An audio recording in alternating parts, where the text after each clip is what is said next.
ఓం శ్రీమాత్రే నమః.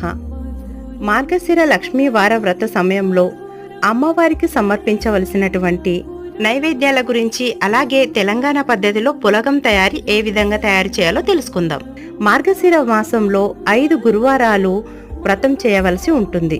మొదటి గురువారం పులగం, రెండవ వారం అట్లు తిమ్మనం, మూడవ గురువారం అప్పాలు పరమాన్నం, నాలుగవ గురువారం చిత్రాన్నం గారెలు, ఐదవ గురువారం పూర్ణం బూరెలు. పులగం తయారీ: 1 కప్పు బియ్యానికి అరకప్పు పెసరపప్పు తీసుకొని కడిగి శుభ్రంగా ఒక 10 నిమిషాలు అలా పక్కన పెట్టేసుకొని ఆ తర్వాత గిన్నెలో నీళ్లు పోసేసి పెట్టుకోవాలి.